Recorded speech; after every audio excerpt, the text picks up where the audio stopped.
and Transformation Talk Radio. She's a pushy broad from the Bronx, New York. Follow her voice, a straight dog is nice. She's a pushy broad from the Bronx, oh yeah.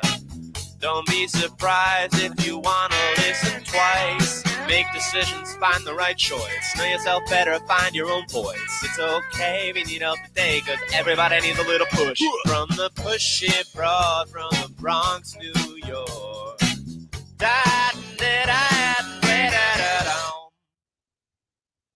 Welcome, Transformation Network listeners. My name is Ellen Stewart, and I am the pushy broad from the Bronx.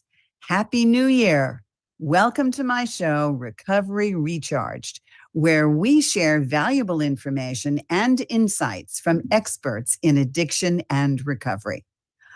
I am so delighted to welcome back this very prominent doctor to our show today, talking about a subject that we have all heard of, especially recently in the news, and maybe some of us are experiencing currently.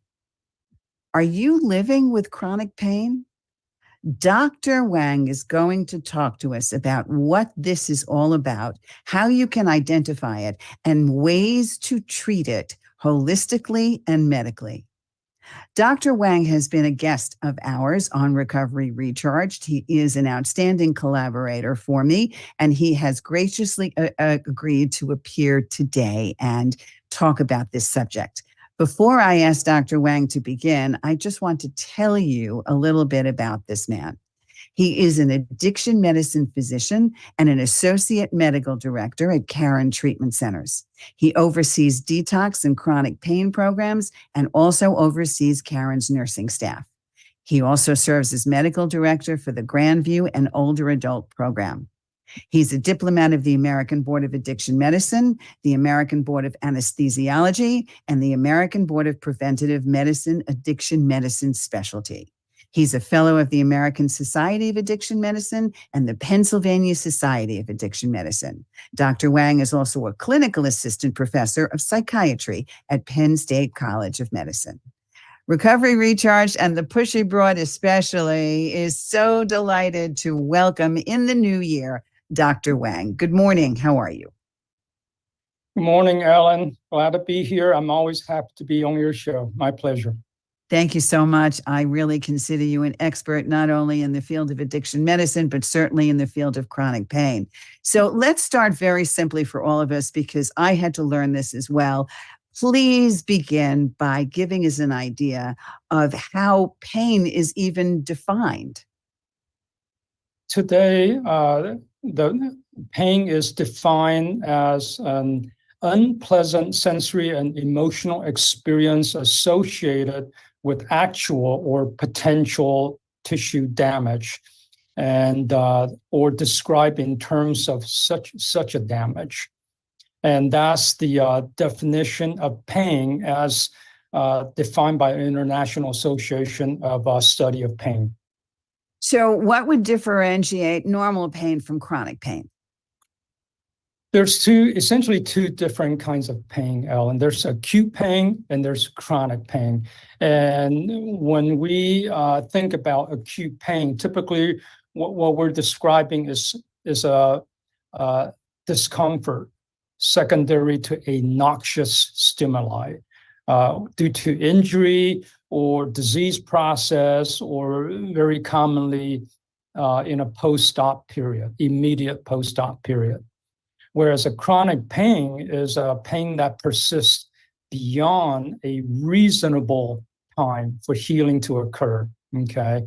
And this healing period typically could vary from anywhere from 1 month to 6 month period.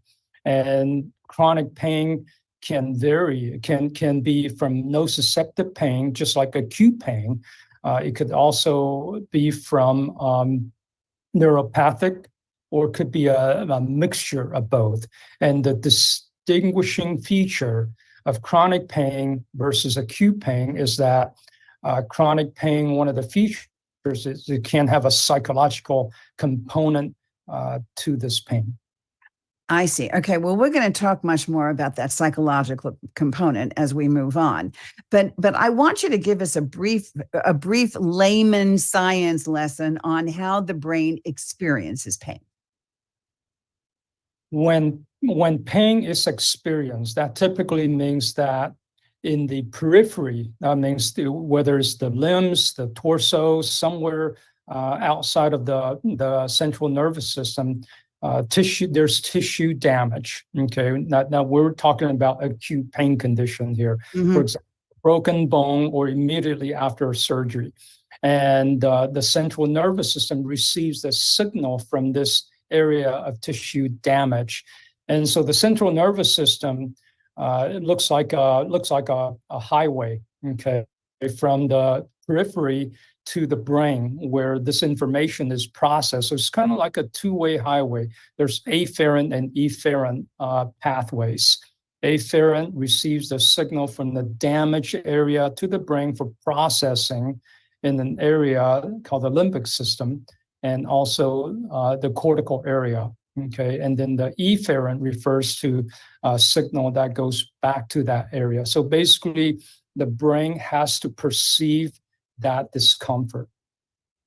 So that's where we feel it, right? I mean, I break my bone, right? I fall, I have an injury, I hurt myself. I know that it's painful because that part of the area, the nerves in that area send a message to my brain and says, oh my God, this is going to hurt, right? That's approximately how it goes. Okay. That's correct. Okay. All right. So, and I know we're going to talk about this a little bit more, but is all pain real? I mean, how do I know that this just isn't in my head? Explain that to me just a little bit. For the most part, Ellen, pain is real, whether it's pain or chronic pain. And when we talk about acute pain, that's immediately after injury, tissue injury. Broken bone is going to hurt. After surgery, when the surgeon cuts into the tissue, it's going to hurt. Now, with the chronic pain, we may be talking about something very different. Chronic pain, like I said before, varies from anywhere from 1 month to 6 months, and it's beyond the usual course of an acute disease. And so if pain persists or even worsens after that, despite no changes in that area, then it can be something else. And could be a psychological component to that, could be an emotional component to that. But regardless, okay, the pain is real to that person, and we must treat it as such. Okay. All right. So what you're saying is doctors and medicine have a respect for people that come into you with chronic pain, right? So one can't just say, oh, it's all in your head, forget about it. It's really nothing. So the chronic pain definition, as you mentioned, is pain that persists for approximately maybe 6 months or more, right? And may involve not only biological situations, but psychological and social factors as well. All right. So let's say I have gone in for surgery and I am going through the normal healing process. And then all of a sudden I'm still taking pain medication and it's 6 months to a year later. How does one determine the difference between what's in my head and what's actually physically responsible for the pain?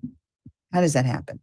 When someone has persistent pain post-op, from a surgery that normally should have healed quickly and with resolution of pain for the most part, if that person's still experiencing persistent pain that's ongoing and lingering, and they are on pain medications because of that, then the other factors are potentially in play here as well.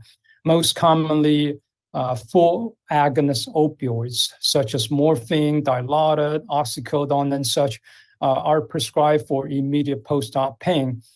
However, if these full agonist opioids continue to be prescribed and used by the individual, potentially the brain could adapt to that condition of having that opioid, and not only the emotional psychological component that comes with pain, but also a phenomenon called hyperalgesia could raise the could raise the perception of that pain. That's very interesting. Okay, so let's just dial it back for a second because we want to talk about this specifically. Looking at the physical aspects of chronic pain, what happens is once you have an injury, just like you said, whether it's a sports injury or a surgical injury, physicians prescribe medication to dispel the pain.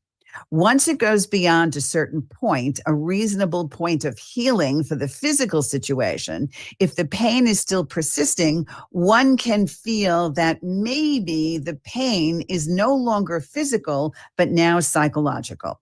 And what you're also saying is that there are still medications to treat this pain, and these medications are opioid addictive medications. Is that correct? Right. Typical full agonist opioids are the human body tends to develop tolerance to them. With prolonged pain experience, not only are we talking about potential for psychological, emotional components to be in play, but also from a physiologic standpoint, that opioid itself could potentially cause heightened pain perception. And that is a function of the area of the brain where we perceive the pain, right? It's in the midbrain, the limbic system, and the cortical area. And so, the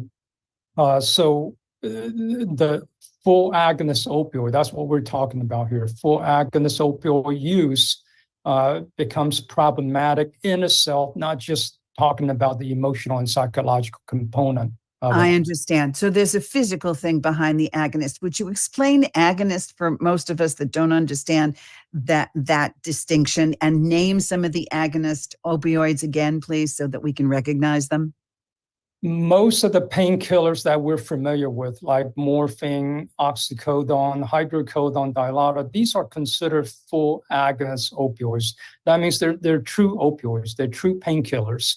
And the pharmacology, the pharmacodynamics of these agents a little different from another sort of opioids called partial agonist opioids. Okay, full agonist opioids, our body tends to develop tolerance to them rather quickly, and it comes with some unpleasant side effects if taken for too long, constipation, for example. And with development of tolerance, what we used to take that takes care of our pain doesn't seem to take care of our pain anymore unless we go up on the dose or go up on the frequency. Whereas a partial agonist opioid we tend not to develop tolerance to partial agonists, so we could stay on the same dose for a long time.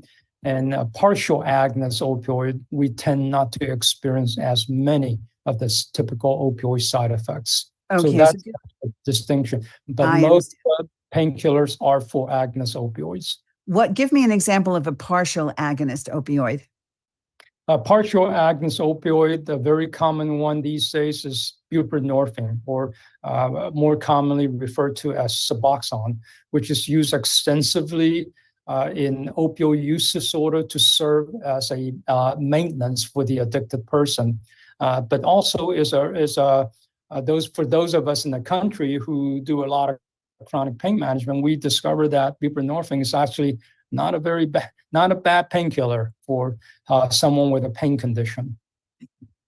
Okay. All right. So what happens here is that when you begin to manage pain, chronic pain, with agonist opioids, the problem is that you become addicted to these agonist opioids, like the opioids that you mentioned, like Dilaudid and morphine, and the drugs that are used post-surgery or post-injury. And then we become addicted to those. We develop a tolerance for those things, which means that if we're taking one a day and it doesn't work, we have to take 2 a day and 3 a day and 4 a day. And that's where the addiction comes in. So let's just talk a little bit about something that just recently happened in the news, because it was this kind of situation that was dangerous. And people were talking about Matthew Perry and his chronic pain. And he also talked about it in his book about developing an addiction to substances. And the most recent autopsy revealed that ketamine was in his system. Is ketamine an accepted drug to treat chronic pain, Dr. Wang, in your opinion? In my opinion, ketamine is not an appropriate agent for chronic pain management. And I'll tell you why. Ketamine is not an opioid. What ketamine is a dissociative agent, okay? It is used extensively in anesthesia. I'm a pediatric cardiac anesthesiologist, so we use ketamine quite often as an induction agent for children undergoing heart surgery. And it's referred to as a dissociative agent because what it does is it involves dissociation, involves cutting off of awareness, okay? That means that when a person is given ketamine, it dissociates the part of the brain that's responsible for awareness from the rest of him. Therefore, it appears to be a good pain medicine because the person is not aware of any peripheral discomforts. Hopefully that makes sense. And so what happens when someone receives ketamine is that they are not feeling anything, not feeling pain, not feeling emotions. They're pretty numb. That's why it makes such a ideal adjunct to general anesthesia, especially for the induction. I see, but should not be used to treat chronic pain. No, in my opinion, absolutely not. And because chronic pain is a complex issue to deal with, it's not just about medications. Like I mentioned before, there's psychological, emotional component to it, and therefore, the treatment modality of chronic pain is very, very different from someone who's experiencing acute pain condition or someone who has a chronic pain condition secondary to cancer-related pain. Cancer-related pain. Right. So what people don't understand is that one of the foremost culprits of chronic pain are the opioids that people are taking. Correct? Was that what you see at Caron? Tell us about the patients that you see. That's right. Opioids are very commonly prescribed, not just for acute pain, but also for chronic pain conditions also. And 4-agonist opioids should never use long-term, especially for chronic pain conditions, unless that person has cancer pain, because it is not the treatment of choice. It is not appropriate, and it doesn't make sense. So how do people react when you tell them that what they're taking to stop the pain is what's causing the pain? Some people understand that, but they have no other options or are offered no other options. And some people absolutely have no idea. They're not aware that they're not supposed to take opioids for 20 years. And so here at Caron Treatment Center, we take care of a lot of folks here who are on long-term prescription opioids. And one population that I see the most is in the older adult population. They have chronic pain condition, and they've been prescribed opioids for years, if not decades ago. And eventually problem occurs, okay, lots of problems. And out of desperation, the family might bring them to our facility. And we are a drug and alcohol treatment facility. We're not a hospital. And yet individuals come to our campus for help with their chronic pain and dependency on opioids. So you have a special department treating chronic pain, is that correct?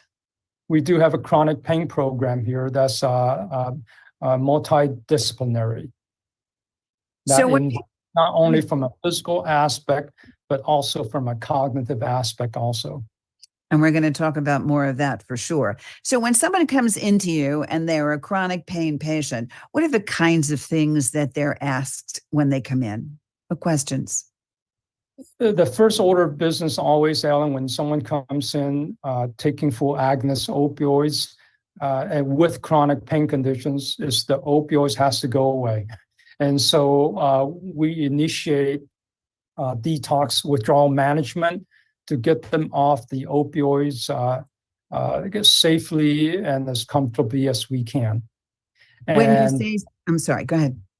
And simultaneously, we start to implement those modalities that are known to definitively help with chronic pain condition. When you say safely, talk to us about what the dangers are of not detoxing safely and tell us how you do it safely. Coming off of full agonist opioids, people go through opioid withdrawal symptoms that can range from mildly uncomfortable to severely uncomfortable. And in general, opioid withdrawal is not fatal, it's uncomfortable at best. However, the only time that it may become dangerous is with someone who has complicated underlying medical issues. For example, coronary artery disease, heart disease. And if that person experiences undue stress due to opioid withdrawal, it may be dangerous for them, or someone with severe pulmonary disease. But in general, it's uncomfortable but not fatal. So what we do is we use the medicine that I mentioned earlier, buprenorphine, which is a partial agonist for withdrawal management from opioids if they require pharmacologic assistance. How long does that detox normally take on average? How long will it take? What buprenorphine does is it simply masks the symptoms of opioid withdrawal. It doesn't make the process go any faster, okay? But when people are experiencing opioid withdrawal symptoms, it's very uncomfortable. They can't engage in treatment programming, and they can't engage in any of the non-pharmacologic modalities of pain management. So they would benefit from being on buprenorphine for some time, typically about 6 to 7 days, okay? And some people may require longer. Just depends on what their discomfort threshold is. Some people are very stoic. They could tolerate a lot of this physical discomfort, and some people can't. But typically about anywhere from 5 to 7 days on buprenorphine. So, of course, you do not suggest that people try to do this on their own at home, right? I would not suggest that. And the reason for it is, even if they could physically kind of sort of old-fashioned term cold turkey themselves off of the opioids, it could be very uncomfortable. And that physical discomfort, as well as the mental discomfort, oftentimes people become unsuccessful in self-detox and would resume their opioid use. That's what happens. Can you just be a little bit more descriptive when you say discomfort for those of us out there that may be thinking, I don't know what this means and I'm afraid of the pain and this is why I should go to a doctor? Describe some of the discomfort symptoms for us. The physical discomfort from opioid withdrawal includes body aches, temperature intolerance, chills, and sweats. Paresthesias, that means just pins and needle feelings on the skin. They're anxious, they're restless, they're depressed, and they can't sleep. Sleep is disturbed, and that's only the physical part of it. And then as it progresses a little bit more, you might get some GI symptoms, abdominal cramps, and then you have full-blown diarrhea as a result of the withdrawal. And then not to speak of the mental anguish accompanying all this, because they are depressed, they're not feeling well, and they have this very intense cravings to start using opioids again to relieve all these symptoms. So if they can get to Caron to do a healthy detox, that's wonderful. If for some reason they can't get to your services, how do you suggest they do this? they should speak to their physician first. And if their own physician is savvy with addiction, or they are skilled in helping their patients come off of opioids safely and as comfortably as possible, that's great. If not, if the patient is experiencing significant withdrawal symptoms and they have significant underlying medical issues, that may place them at risk for fatality, perhaps, then they should seek hospital attention. That's very good to know. And it's also good to know that Caron does this safely and also will refer out if it becomes too dangerous for you to detox, depending upon the physical symptoms of the client. Yeah, the mere physical discomfort of opioid withdrawal, we typically don't have to send people out to the hospital for higher level care. But then again, those individuals with significant underlying medical issues and like heart disease and severe lung disease, sometimes they may have to go to the hospital for closer monitoring while they're going through the process. Are there other ways to detox in addition to buprenorphine? Are there effective medications that can be used in this process? Yes, some practitioners use the original full agonist opioids and just taper them off slowly with the original medication. For example, oxycodone, if they're taking oxycodone 6 times a day, they might wean with that medication to 5 times per day, 4 times per day, and maybe lower the dosage a little bit. And people have successfully come off of full agonist opioid with that strategy as well. But that's not Caron's policy, correct? Typically, it's not, because we don't use the original medications. When people come to us, most, if not all, individuals who are using opioids are in the severe opioid use disorder category. And therefore, we want to get them off as quickly as possible, as safely and comfortably as possible, and treat the actual addiction underlying that. Well, we have about a minute before we go to break, but I just want to ask you in general, and we're going to talk about the emotional aspect and the physiological aspect of treating and take a look at some of the holistic methods when we come back from break. And the most important thing, Doc, before we do, is there hope for treating chronic pain? Can you get better? Absolutely. Absolutely. People with chronic pain can get better. And then we'll talk about that in the next segment. Our goal here is to improve their function and quality of life. Those two things. Great. Stay tuned. Come back to the Pushy Broad and Dr. Wang. We'll be right back. All right. All clear.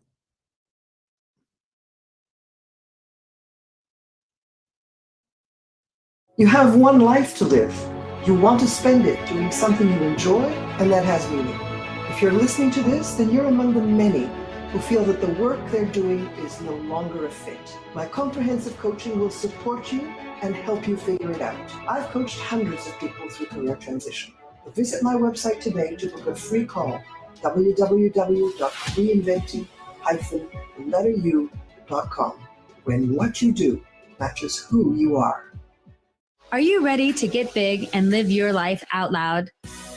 Tune in to Get Big Out Loud Radio, exploring life through the lens of curiosity and compassion, with me, Carrie Knudsen, joining Dr. Pat live every second Monday at 10 a.m. Pacific on TransformationTalkRadio.com. I will offer ideas to transform what you are thinking into conscious action. If you want to get big and live your life out loud, visit me at KnudsenSpeaks.com. Are you ready to put down that drink or drug for good? Are you struggling to maintain your recovery from addictive behaviors? Do you need help with a family member or loved one who's in early recovery or battling addiction? Get the help and guidance you need by arranging a recovery recharged phone session with me, Ellen Stewart, Pushy Broad from the Bronx. Certified life and recovery coach. Call 1-800-889-1757. Make an appointment today or go to my website, pushybroadfromthebronx.com, and click on the link that says Recovery Recharged. Don't wait. Get the help you need today. This is Ellen Stewart, Pushy Broad from the Bronx, on TransformationTalkRadio.com.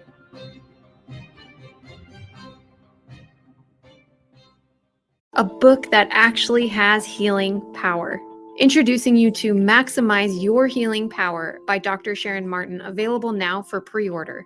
This book takes you on an empowering journey that teaches you how to have control over your own health, bridging the divide between Western medicine and shamanic practices of energy healing. Pre-order today and get a free bundle of gifts from Dr. Sharon Martin and several of her partners. For more information, visit drsharonmartin.com.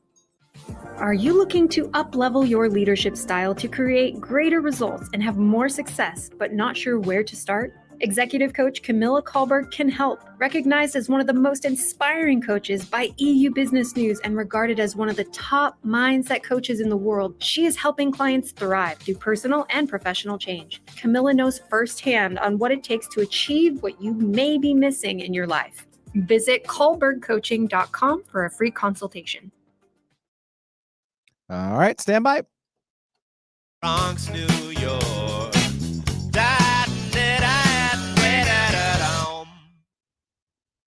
Welcome back, Transformation Network listeners. I'm Ellen Stewart. I'm the Pushy Broad from the Bronx. Happy 2024. You're here with me on my show, Recovery Recharged, with my illustrious guest, Dr. Wang from Caron Treatment Centers. And we're talking about a topic that is certainly topical, chronic pain. What is it? Is there treatment for it? Is there hope?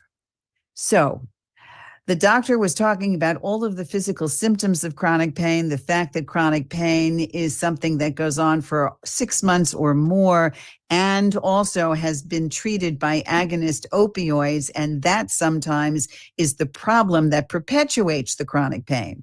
At Caron Foundation, they take a special look at chronic pain and how to treat it.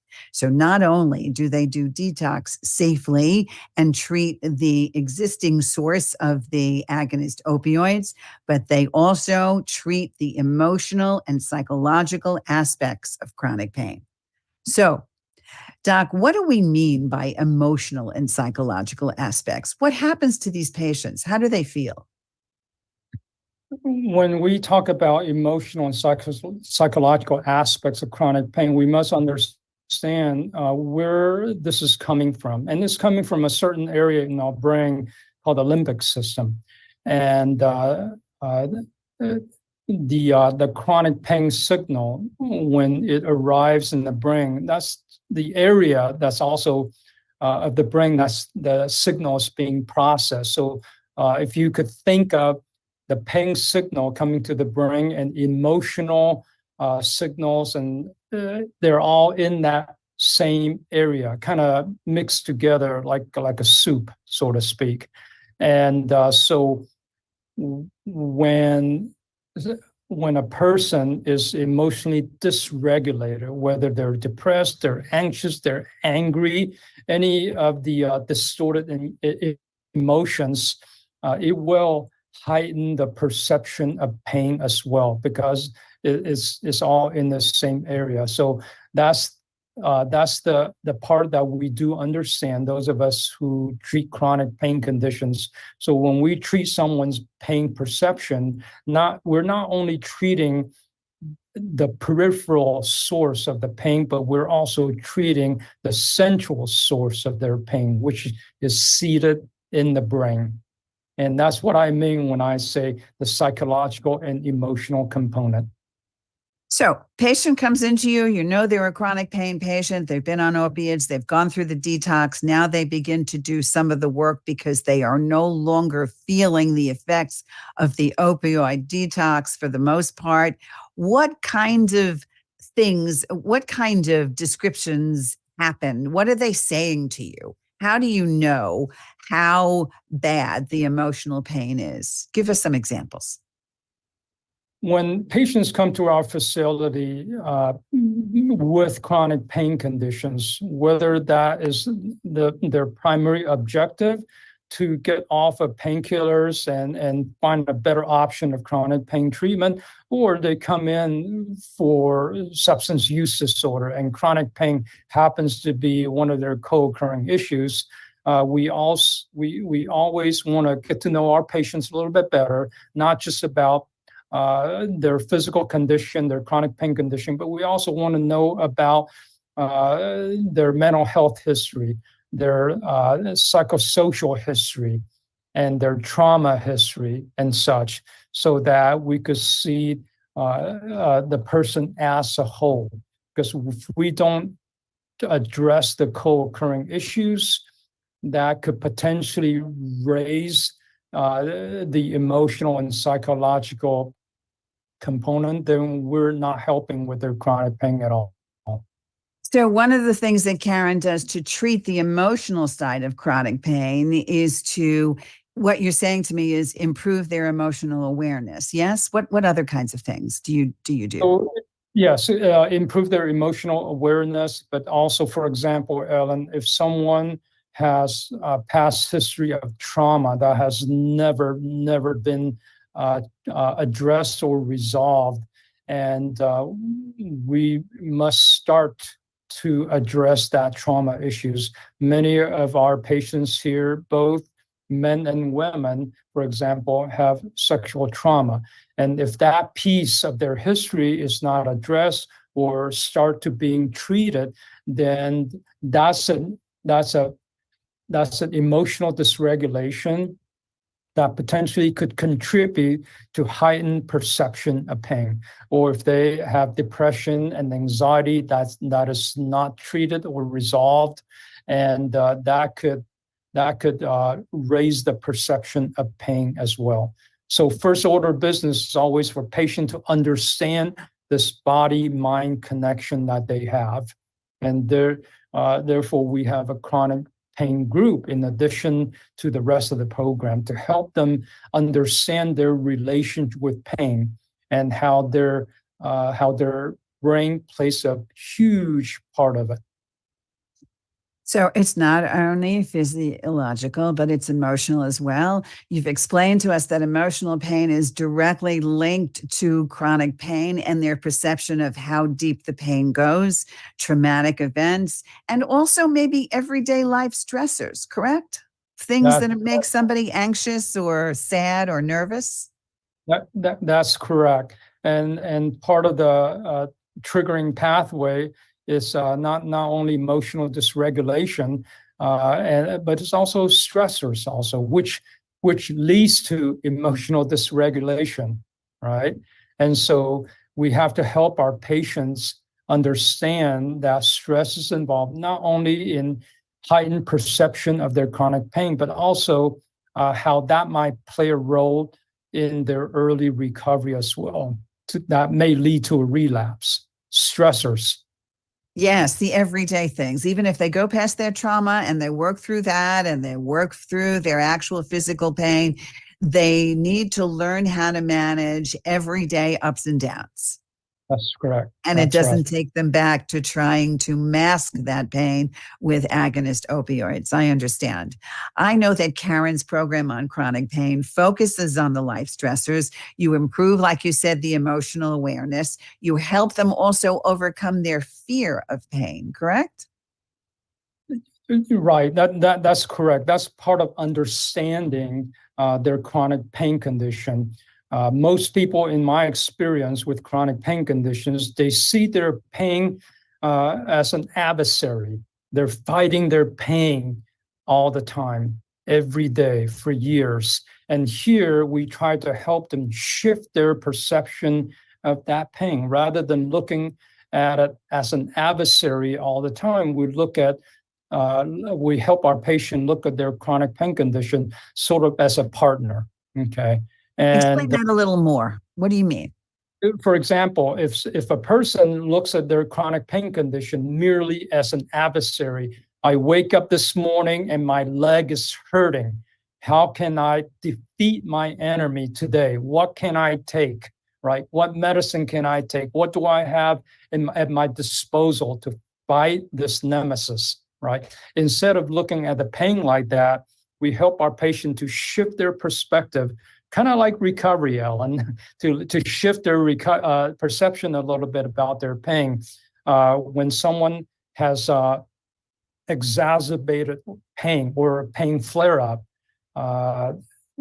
they should be able to stop, pause, and look at their pain. What has changed? What has changed? Did I hurt my leg? No, I did not hurt my leg today. I didn't bump my leg.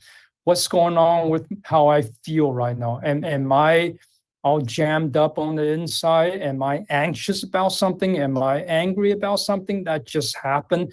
So patients should be able to stop and look at themselves right at that moment to see what is different, what has changed.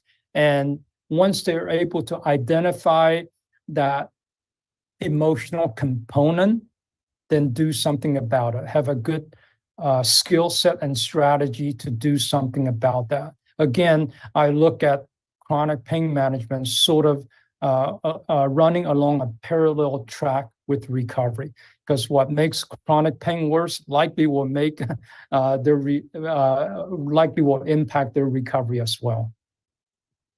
So it does go hand in hand, which is why at Caron you treat both the chronic pain and the addiction as well, because they are very definitely linked. So focusing on life stressors, improving their emotional awareness, helping them overcome their fear of pain and to identify it, and to also teach them a little bit more how to communicate and how to communicate in the family. Why is that so important in treating chronic pain? Again, chronic pain treatment is about not just one parameter, it's multiple parameters.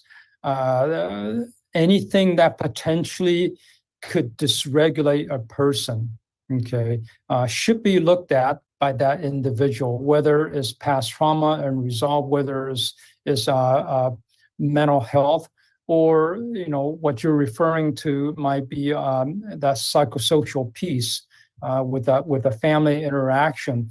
If there is family discord and the patient is leaving to go home to a very disruptive family dynamic, chances are pretty good if that patient has chronic pain conditions, it's going to flare up because of that emotional stressors in that type of environment. And again, goes hand in hand with recovery.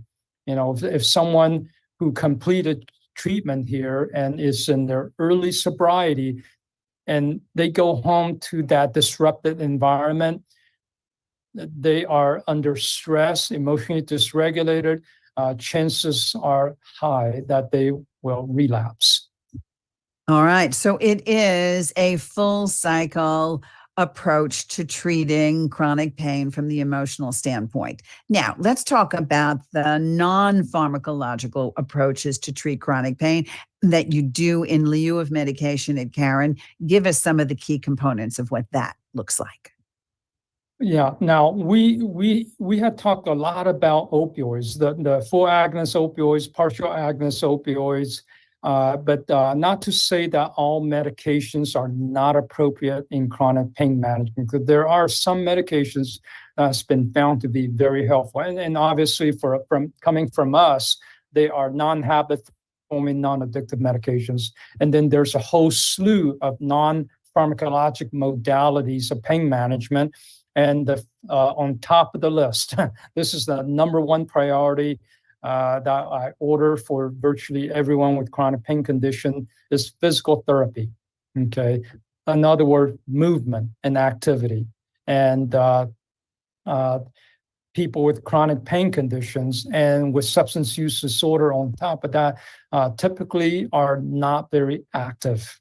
And some people are downright sedentary, especially people with pain condition. Because of pain, they don't want to move, which exacerbates a pain, and they don't want to move even more.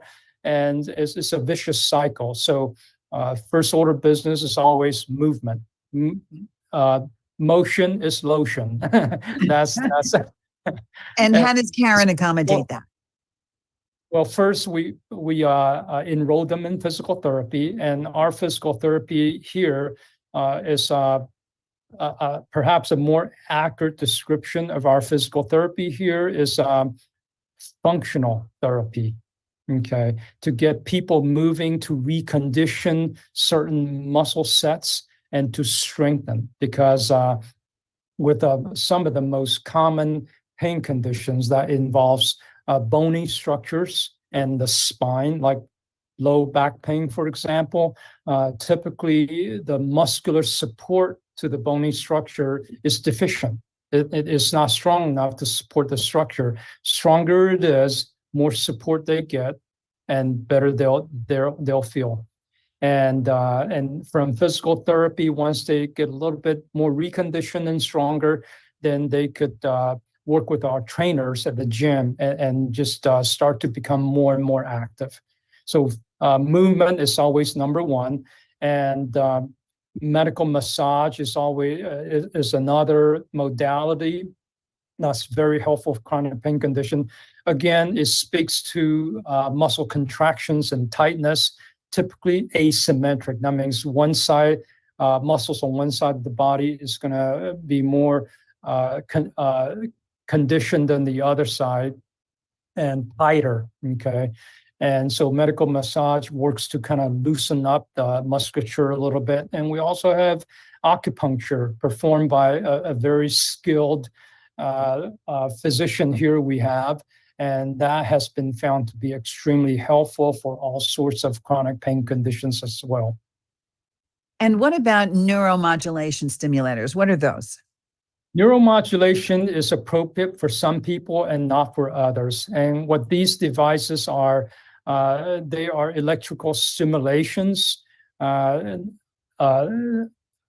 is not the same as what most people are familiar with, which is the TENS unit. Okay, the neuromodulation unit that we use here at Caron, they're electrical stimulations that simulates the painful area with alternating current. That's like the wall current, okay? But it is safe. It's safe, and you will not electrocute anyone. Okay, good to know. What it does is a couple of things. It works to relax the musculature that it is stimulating. Again, it's kind of like an electrical medical massage, okay?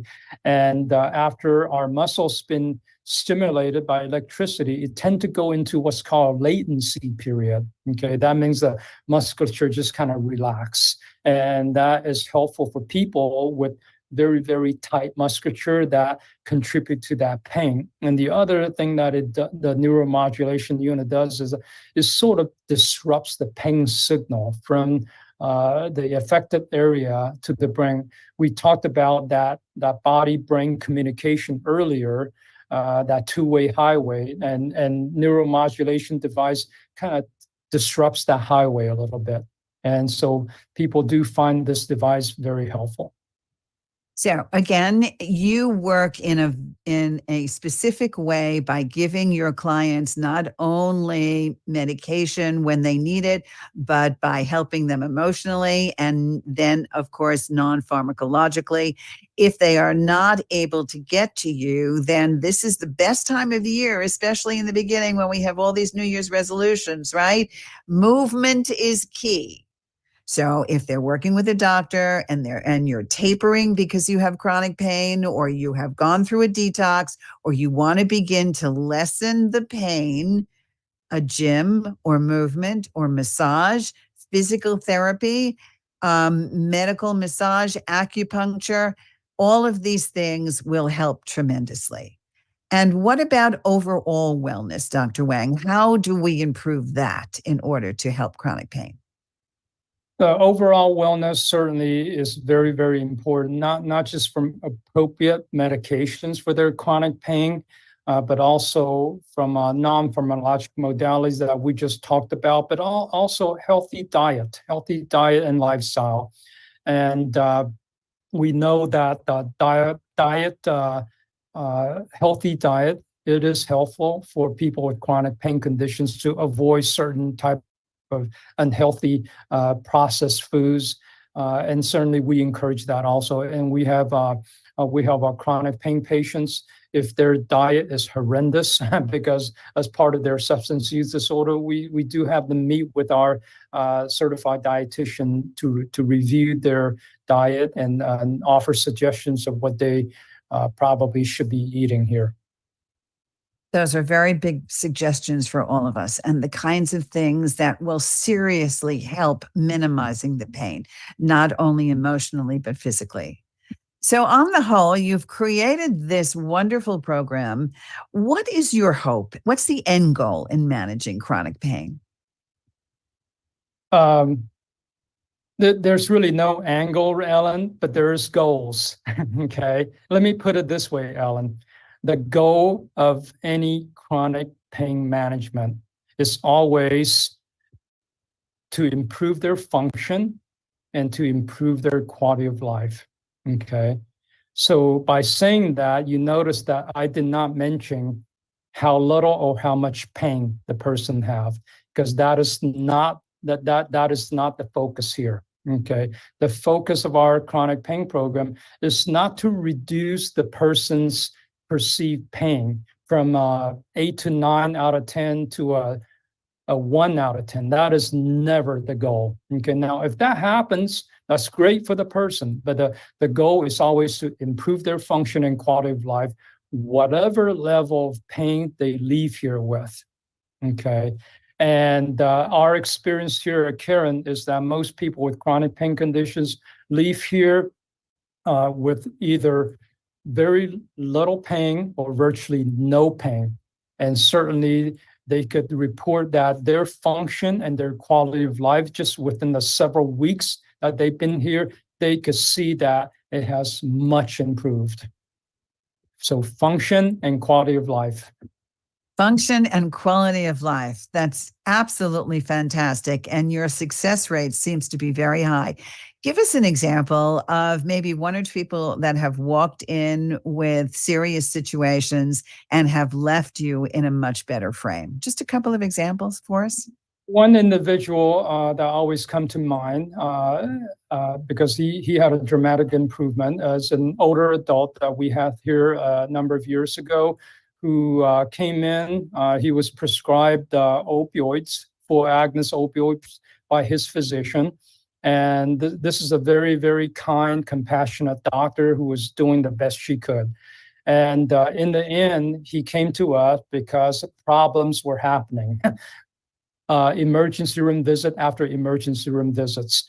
And there seems to be no solution out there. So his daughter brought him to us. And again, I put him through a series of modalities that we've discussed. Got him off of his full agonist opioid and enroll him in physical therapy, massage. And one of the things that we did not talk about, Ellen, is that I mentioned that some medications are appropriate and helpful. The goal is to have better function and quality of life. So this is an older individual, about 80 years old, I believe, when he first came here. And he was non-functional and could barely walk. And during the process of getting him off of his full agonist prescription opioids, I used buprenorphine. Okay. But what I did was I left him on a small dose of buprenorphine as a pain medicine. Okay. And because this individual, he wants to get back to his family and enjoy the rest of his life. And so he did very well on small doses of buprenorphine that was not causing any issues. And by the time he left here, he was walking without assistive devices, cane, walker, nothing at all, and was able to enjoy his grandkids. And he passed away about a few years later from a heart disease. But during that period of time that he did have, the family reported that they thoroughly enjoyed him. Yeah, that's really interesting because not only did he thoroughly enjoy life, but his family got to thoroughly enjoy him. And that's that's really wonderful. Okay, so we just have a very short amount of time. Leave us a message for 2024. What do you want our listeners to know about the hope in treating chronic pain? There is hope for people with chronic pain conditions, and it's not a hopeless situation. It can be treated by the right methods, by the right physicians and the right facilities. So don't give up hope. Fantastic. Thank you so much, Doctor, for being with us. I sincerely appreciate it. Dr. Wang is a constant contributor for us here at Recovery Recharge. The doctor works for Caron, CARON.org,